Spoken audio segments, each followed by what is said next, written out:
Welcome back to the channel. Okay, so, Episode 3 of Tensei Season 4 was an absolute masterpiece.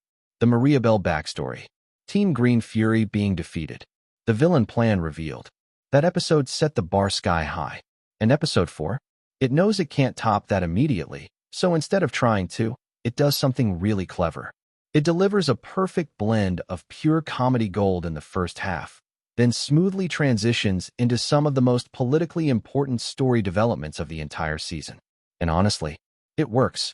Episode 4 of that time, I got reincarnated as a slime Season 4, titled Invitation, dropped on April 24th. And it is the episode where Rimuru's dream of a world where humans and monsters coexist stops being just a dream and starts becoming political reality.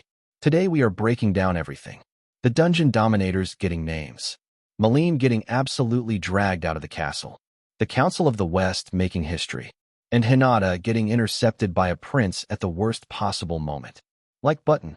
Subscribe. Let's get into it. Real quick recap before we jump in, because Episode 4 picks up directly where Episode 3 left off. Episode 3 was the season's best episode so far.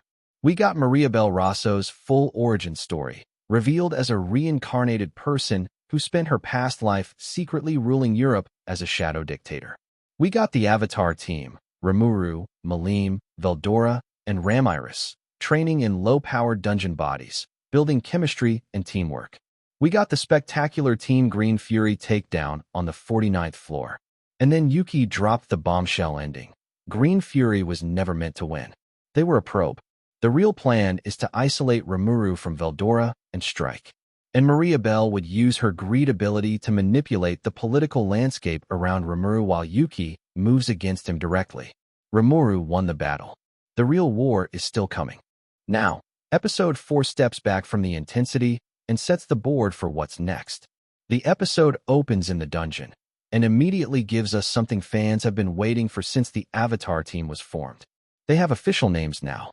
The Avatar team, Rimuru, Malim, Veldora, and Ramiris in their low-powered dungeon bodies, are now officially called the Dungeon Dominators. And each member has their own individual identity and title within the group. Malim's avatar is called Red Meteor, Scarlet. Aggressive, flashy, and perfectly on brand for Malim. A name that sounds like it belongs to a demon lord who really enjoys being dramatic. Ramiris's avatar is called Heavy Armor of Purple Smoke, Mauve Titan, which is hilarious because Ramiris is tiny. The name is enormous. She absolutely insisted on the most impressive possible title to compensate for the fact that she's the smallest person in any room she walks into. Veldora's avatar is called Laughing Golden Skull, Gold Skull. Veldoa named himself. Of course he did. The most ancient and powerful storm dragon in existence chose Laughing Golden Skull for his dungeon persona. This is completely consistent with his personality, and I respect it entirely. And Rimuru's avatar is called Blue Reaper, Blue Death. Clean, mysterious, and dangerous sounding. Exactly how Rimuru operates when he's being strategic rather than goofy. Together, the Dungeon Dominators. And what are they doing with these names and personas? Dominating the dungeon and shutting down adventurers. Still operating under the premise that Team Green Fury might return, the Dungeon Dominators are using the dungeon floors to practice, which in practice means absolutely running over every adventuring party that comes through. They are, without question, the most terrifying obstacle in the entire labyrinth, and they're having way too much fun doing it. Meanwhile, Masayuki and Team Lightspeed have reached the 50th floor. Their progress, combined with their ongoing role as the dungeon's promotional faces, is keeping the adventurer traffic absolutely booming. New groups are flooding into Tempest every day. The dungeon economy is thriving. Everything is going great, which means it's absolutely time for something to disrupt the fun. Rimuru and the Dungeon Dominators return from the dungeon feeling great about themselves. Victorious, confident, ready to enjoy the fruits of their labors. Shuna is waiting at the castle entrance. She has news of an unexpected guest. They walk in, and sitting in the main hall is Fry. Now for context, Fry is one of the 10 demon lords. She is composed, powerful, and carries herself with the kind of quiet authority that makes everyone in the room immediately more nervous. She is also, crucially, the one person Malim actually listens to. Malim sees Fry and does what any all-powerful demon lord would do in this situation. She tries to hide behind Rimuru. It does not work. Fry has spotted her, and Fry is not here on a social call. She delivers the verdict calmly and without drama. Malim has been skipping her actual duties as a demon lord. She's been playing around in the dungeon, goofing off with Rimuru's crew, having the time of her life. And all the responsibilities she was supposed to be handling? Left completely unattended. Malim immediately looks to her friends for backup. And in one of the episode's funniest moments, every single one of them slowly backs away. Rimuru finds something else to look at. Veldora suddenly has somewhere else to be. Ramiris shrinks down even smaller than usual. Nobody is going to go up against Fry to defend Malim's dungeon vacation. Malim, the demon lord who once punched a hole through a mountain, is dragged out of the castle by Fry like a child being pulled away from a toy store. The dungeon is going to feel a lot less chaotic without her, and significantly less fun. With Malim gone, there's still one problem remaining. Shuna. She has been waiting patiently this whole time, watching the Malim situation unfold, and now she turns her full attention to Rimuru with that specific calm, measured expression that means she has questions and expects complete answers. Where have you been? What were you doing in the dungeon? Why does nobody ever tell her anything? Rimuru panics. Veldora and Ramiris, who were already backing toward the exit, take this opportunity to disappear entirely. Because getting caught up in Shuna's quiet disapproval is something even ancient supernatural beings want no part of. And then, perfectly timed, Guard rushes in with urgent news. The Council of the West is calling an emergency meeting, and the item on the agenda? Whether to formally accept the Jura Tempest Federation, Rimuru's nation, as an official member.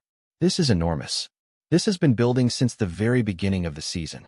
And Rimuru immediately seizes the interruption as a reason to end the Shuna conversation and refocus everyone's attention on what matters. The political play that could define Tempest's future is finally happening. The episode now cuts to the Council of the West, the regulatory body made up of the human nations of the Western continent. This organization was originally created as a coalition to stand against monster threats. It was, fundamentally, an anti-monster institution. And now it's being asked to vote on inviting a demon lord and his monster nation to join. The room is divided. Several nobles are deeply uncomfortable with the idea. These are people whose entire political identity has been built on the separation between human nations and monster powers. Accepting Tempest isn't just a political decision, it's an ideological one. It means acknowledging that the old division between humans and monsters is not as absolute as they've always believed. The argument against is straightforward. Bringing a demon lord into the council risks everything the organization was built to protect. And then Johan, one of the more forward-thinking council members, steps forward to make the case for inclusion. His argument is practical and brilliant. He doesn't appeal to idealism. He doesn't ask anyone to suddenly abandon their prejudices. He just asks them to think strategically. Having Rimuru, Veldora, and the entire military strength of the Jura Tempest Federation on their side, allied with the Western nations rather than existing as an independent power, is a massive strategic advantage. The Eastern Empire is growing more aggressive. Threats are rising everywhere. In that environment, leaving Tempest outside the alliance is a waste of the most powerful potential partner available. Numbers. Strategy. Mutual benefit. The council votes. The majority says yes. The Jura Tempest Federation is formally accepted into the Council of the West. This is the single most important political development of Season 4 so far. Rimuru's dream, a world where humans and monsters coexist as equals, just took its most significant institutional step forward. A coalition built to fight monsters just invited a demon lord to join as an equal member. That is genuinely historic within the world of Tensura. But the episode doesn't let the triumph land cleanly. Because Fuse, never lets Rimuru breathe too long. Hinata was present at the council meeting as an observer. And now that the vote is done and the session is breaking up, she moves to leave. She is intercepted by the first prince of Ingracia. And this conversation is loaded with tension from the very first word. The first prince of Ingracia is connected to Yuki, who is based in Ingracia and has been quietly building influence there. And the fact that he's going out of his way to specifically intercept Hinata, the most powerful holy knight in the world, someone with deep personal history with Rimuru. Right after this historic council vote is not a coincidence. What does he want from her? What is he setting up? The episode ends right there, Hinata face to face with the prince, the conversation just beginning, with everything about the framing suggesting this is the moment that sets the next major conflict into motion. So that is that time I got reincarnated as a slime season 4 episode 4, Invitation. And it's a great example of Tensura doing what it does best. It doesn't try to top episode 3's intensity. Instead, it delivers a masterclass in tonal balance, using the Dungeon Dominator's comedy to keep the mood light, while the episode quietly moves all the political pieces into place for something much bigger. The Malim and Fry scene is one of the funniest moments of the season.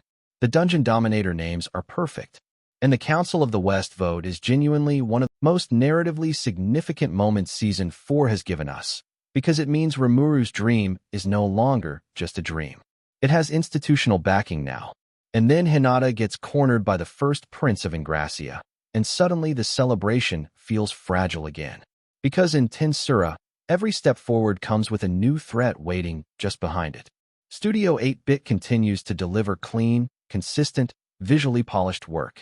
Episode May 4th not hit the dramatic heights of Episode 3, but it absolutely earns its place in the season's story. Episode 5 is dropping May 8th, and based on that ending, it's going to be intense. And that is your complete breakdown of that time I got reincarnated as a slime Season 4, Episode 4, Invitation. The Dungeon Dominators getting official names: Scarlet, Mauve Titan, Gold Skull, and Blue Death. Malim trying to hide behind Rimuru and getting dragged home by Fry anyway. Shuna waiting with the patience of someone who absolutely knows what was going on. The Council of the West making history by voting Tempest in as a member. And Hinata getting intercepted by the first prince of Ingracia right at the end in the most suspiciously timed conversation of the season. Season 4 is building so beautifully. Every episode is adding another layer. And the stakes keep rising. Now I want to hear from you in the comments. What do you think the first prince wants from Hinata? Is he working directly for Yuki? And now that Tempest is in the Council of the West, how long before the Ratso family tries to use that against Rimuru? Drop your theories below. I read every single one. Also, quick note, Episode 5 has been delayed slightly and is dropping on May 8th instead of the usual schedule. So mark your calendars and come back here for the full breakdown when it drops. A like takes 2 seconds and genuinely helps the channel grow. It means everything. And if you want every episode of Season 4 covered right here, subscribe and hit the bell. See you for Episode 5. Until then, stay slimy. Yeah.